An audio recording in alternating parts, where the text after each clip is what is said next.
당신을 위한 로하우스 조담소 임수미 변호사와 함께합니다. 안녕하세요. 법무법인 신세계로의 임수미 변호사입니다. 오늘 상담소를 찾은 분은 어떤 고민이 있으신지 사연으로 먼저 만나보시죠.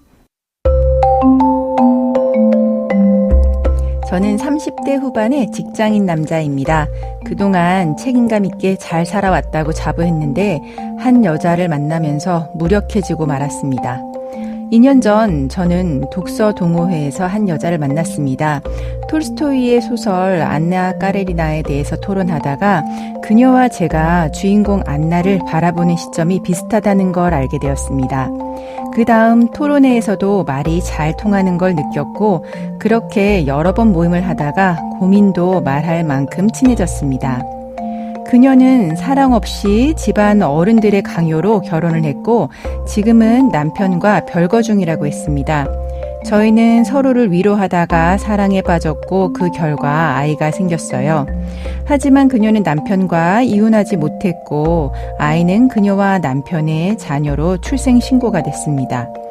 아이는 분명 제 아이입니다.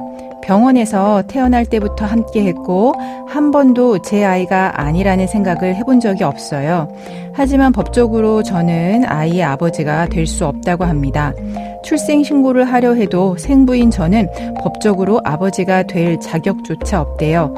제 이름을 아이의 가족관계 등록부에 올릴 수도 없고 친권을 주장할 수 없다고 합니다.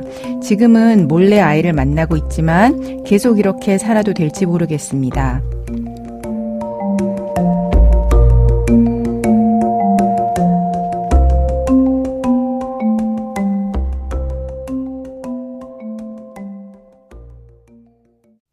조인섭 변호사의 상담소 사연자분이 동호회에서 여성을 만나서 아이를 갖게 되셨다고 했습니다. 근데 문제는 별거 중이고 혼인관계가 해소되지 않았어요. 어떻게 생각하면 부정행위에 속하는 거 아닌가요? 네, 표면적으로는 부정행위에 속한다고 볼 수 있을 것 같습니다. 네, 그래서 이제 그 여자분의 남편이 뭐 혹시나 상간자 소송을 제기할 수도 있을 것 같긴 한데 지금은 이제 아이 문제를 저희가 이제 생각해 봐야 될 것 같긴 합니다. 지금 아이, 사연자분의 아이라고 할 수 있을까요? 네, 법적으로 보면 민법 제844조 제1항에 따라 어머니의 남편이 자녀의 아버지로 추정됩니다. 네, 그러니까 여자분의 남편이요. 네, 네. 즉 법적으로는 남편의 자녀가 되는 것이고요. 네. 하지만 유전자 검사 등의 방법으로 혈연 관계를 입증할 경우에 사연자분이 아이의 생부라는 것이 증명될 수 있습니다. 네. 다만 생부가 아이의 법적 아버지가 되기 위해서는 추가적인 절차를 거쳐야 할 것으로 보입니다. 네, 그러니까 소송을 이제 그럼 거치셔야 되는 건데 이제 문제는 이제 사연자분이 그냥 아이의 출생 신고를 직접 할 수는 없을까? 왜냐하면 친부는 맞으니까요. 이제 그거를 궁금해하시는 것 같아요. 어떤가요? 네, 가족관계 등록법상 출생신고 의무자는 어머니와 어머니의 남편이므로 사연자분이 출생신고를 직접 할 수는 없습니다. 네. 또한 개정된 가족관계 등록법에 따라 2024년 7월부터 의료기관이 출생사실을 자동으로 지자체에 신고하는 출생통보제가 도입되었습니다. 네. 따라서 사연자분의 아이도 어머니의 남편의 자녀로 자동으로 등록되었을 가능성이 큽니다. 아, 그렇군요. 네. 그래서 사연자분이 출생신고를 하려면 우선은 아이가 여성분 남편의 자녀가 아니라는 점이 법적으로 먼저 해결되어야 합니다. 네. 다만 최근 헌법재판소가 혼인 중 출생한 자녀의 생부가 출생신고를 할 수 없도록 한 기존 법 체계가 혼인 외 출생자의 출생 등록될 권리를 침해한다고 판단했습니다. 네.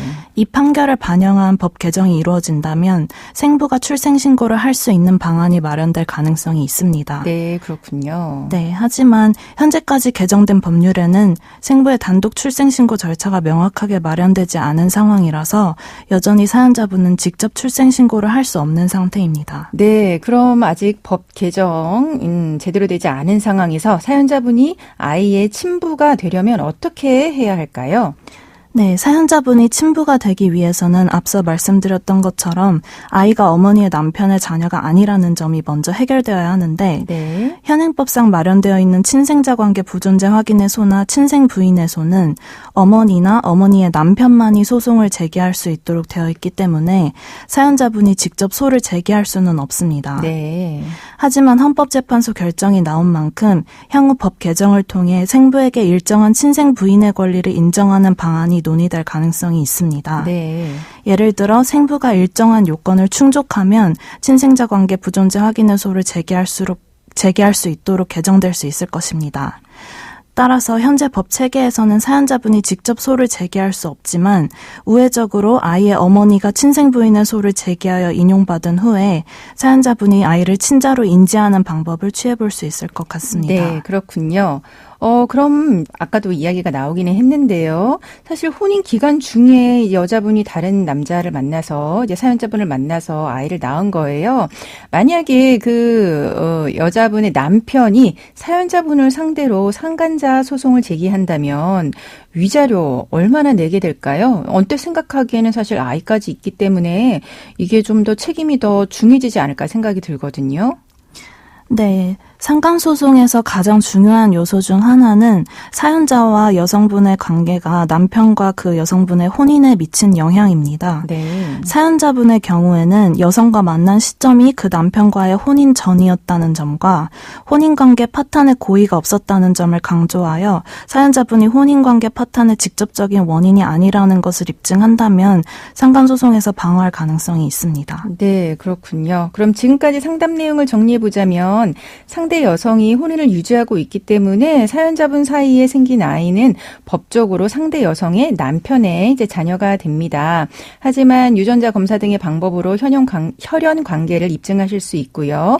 이제 법적인 아버지가 이제 될 수는 있습니다. 다만 직접 소송을 제기할 수 없고 아이의 어머니가 현재 상황에서는 친생 부인의 소를 제기하고 사연자분이 인지 청구를 하는 방법이 있다라고 하는 거 알려드렸습니다. 지금까지 법무법인 신세계로의 임수미 변호사와 함께했습니다. 감사합니다.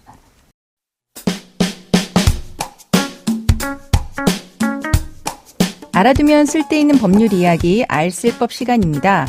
앞으로 고속버스 인접 좌석 2개를 예매한 뒤에 출발 전후 한 자리를 취소해서 누워가는 식의 편법 예매 행태가 줄어들 전망입니다. 정부가 취소 수수료를 상향하기로 결정했기 때문인데요. 자세한 내용 살펴볼까요?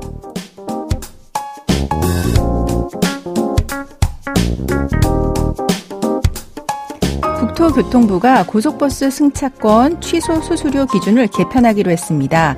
개편안은 오늘 5월부터 시행됩니다.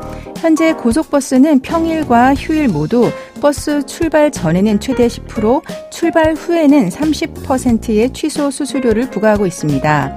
평일과 주말, 명절 취소 수수료가 같고 수수료율도 낮아서 취소에 따른 노쇼 문제가 계속해서 제기됐죠. 고속버스는 기차와는 다르게 한 번 취소되면 표를 되팔 수도 없어서 손실도 컸습니다. 특히 일부 승객들은 인접한 2개의 좌석을 예매하고 나서 출발 직전에 한 좌석을 취소하는 방식으로 2자리를 모두 사용하는 편법 이용을 하는 경우가 많았습니다. 출발 직전에 취소할 경우 운임의 1.1배, 출발 후 취소해도 1.3배만 지불하면 2개의 좌석을 산 것처럼 편히 갈 수 있기 때문이죠. 국토부에 따르면 지난해 2개의 좌석 이상 예매한 이후에 일부 취소 건수는 12만 6천 건에 달했다고 하는데요. 이에 정부는 취소 수수료를 높이기로 했습니다. 365일 10%만 부과했던 출발 전 취소 수수료는 월요일에서 목요일, 금요일에서 일요일 그리고 공휴일과 명절로 구분해서 각각 10%, 15%, 20%의 수수료를 부과합니다. 수수료 부과 시간도 기존 출발 1시간 미만에서 출발 3시간 미만으로 바꿉니다.